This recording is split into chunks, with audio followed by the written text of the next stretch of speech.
Hustle, work, grind. These are words that got a rebrand. What does that mean? Years ago, hustle was not always such a popular word. It was used generally with a negative connotation. So what does that mean? It means that when people used it, they didn't mean it in a flattering way, as opposed to now, where we use words like hustle, grind, work, goal getter, to define a new generation of women, of millennials, of people who are moving forward on a path that maybe they have to forge on their own. So how do you know about these words? I often say when people ask about this, what words should I use to engage the core demographic that I'm looking for? Most people are looking to reach 25 to 35 or so. Millennials technically end at the age of 32 right now. I think it's 32. It's people who are born early 80s. So it really depends on who they are. Some millennials now are parents. Some millennials are still in their first jobs. Other millennials are building businesses. I think that being an entrepreneur is a unique millennial experience, and I know that baby boomers and Gen Xers had that experience as well, but I think it's a little bit different just because we have skills that you don't necessarily need to sit in an office for. And I think that that's something to think about when you think about reaching your core demographic.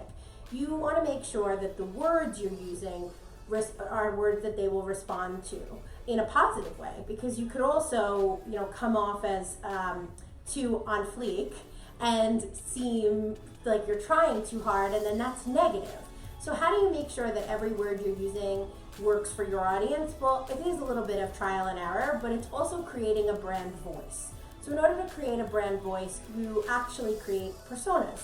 And this is something I learned when I was working at an agency. I had done it in the past. I always thought about, well, who's reading this? Who is posting this? Who do I want this to connect with? And I never really thought of it as a formal process. To me, it was more as a writer, as a journalist. When you write an article, you have to think about the reader because that's who's consuming your content. So when you create a persona, it's actually now one of my favorite things to do when I get started with a new brand. I look at their competitors. I look at the types of people who are following their competitors, and I determine if those are the types of people that we want to follow us. So for some info-specific brands, like for example, if they're not selling products, but they want people to follow the brand or sign up for an email list to potentially convert them down the road, or even just to really have the follower count is the most important part of the digital strategy, then you have to really, really think about what you're going to say, because if you want followers to stay and the numbers to keep growing, you need to connect with people on a very specific way. So when you're building out your personas, think about what these people do, how they work, where they go, how they shop, all the different things that you do on a daily basis. One of my friends who I had the pleasure of working with used to say, well, what do you do from the time you wake up to the time you go to bed? And that's how you build a persona. And I paraphrased a little bit there because I think that's the easiest way to describe it. So I would sit down and write down everything you think that these people do from day to night, and then start to market to them. Write out little different posts for the morning post. Maybe they're getting their cup of coffee, or maybe they're setting their kids up for the day.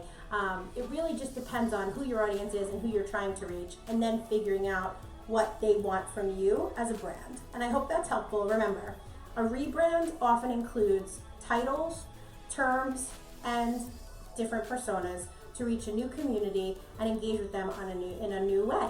I hope that was helpful. And if you're ready to rebrand, shoot me a note. I'd love to help you. Bye.